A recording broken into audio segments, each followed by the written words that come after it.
Welcome to the Coach Jeff Garrett Show, where each week I bring you short, bite-sized podcasts filled with powerful ideas that you can use at home and at work. I'm a thought leader that believes you can have success while living life out of balance. I'm glad you're here. Let's get the show started. One of the things that I've found that separates great leaders from good leaders is decision making. It's critical that you make good decisions. And we make decisions in our personal life. We make decisions in our business life. Decision making also separates good from great in companies, managers, and teams. Granted, with companies, it's a matter of the individuals making the decisions, the leaders. What process do you have for decision making?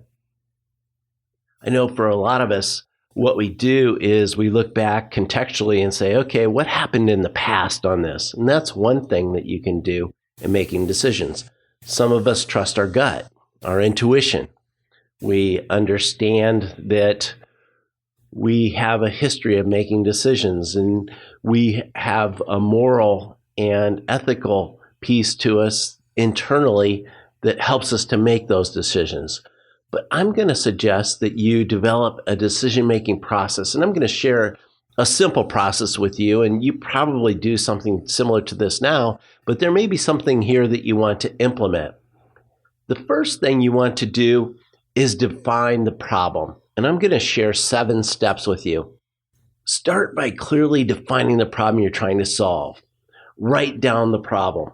If you're in a group and you're looking to solve a problem, have every person in the group write down what they think the problem is, and then everyone share what they think the problem is with the group. I've done this before, and it's kind of humorous because I found that many times what one person perceives as the problem, another person does not perceive as the problem.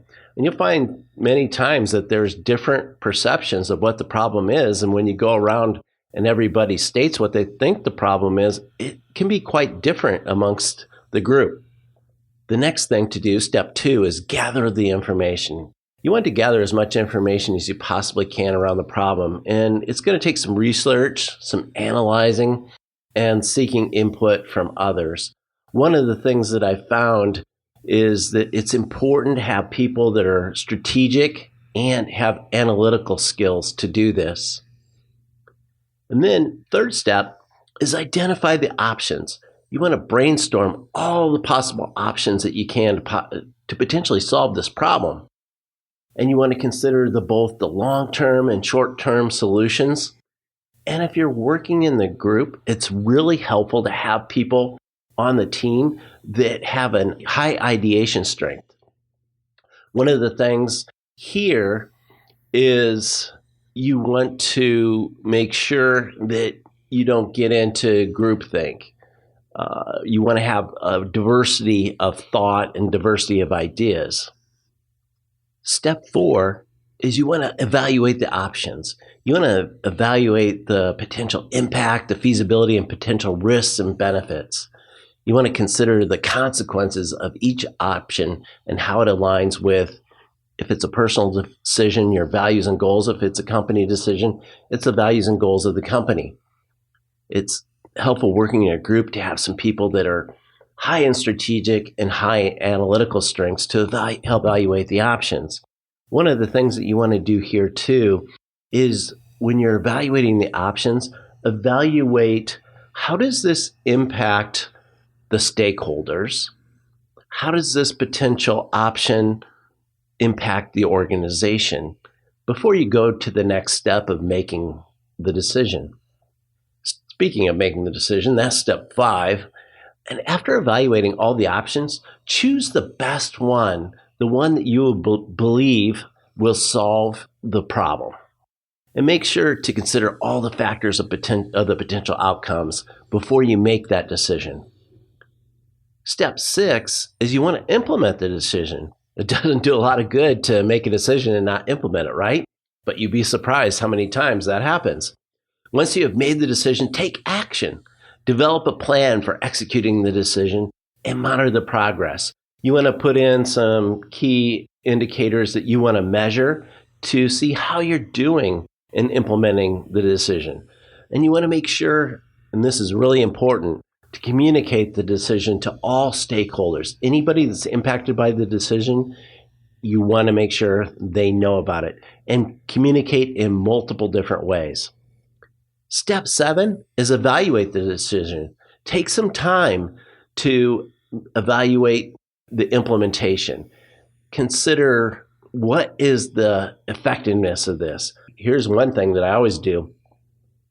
Evaluate the decision by considering what went well or what's going well, what's not going as well as we had planned, and what can be improved for future decision making. And one thing you want to do is new information becomes available, and as the environment changes, situations change, you want to repeat the process. You want to continue to improve on your decision. Decision making is a critical skill, and it can be learned and improved over time. And this is just a simple system, and it's one system that I found to be very helpful. And if you follow these steps, I think it'll help you to make great decisions too. Remember, the key to making great decisions is to take a systematic approach and evaluate all the alternatives before making a final decision. Thanks for listening, and be audacious.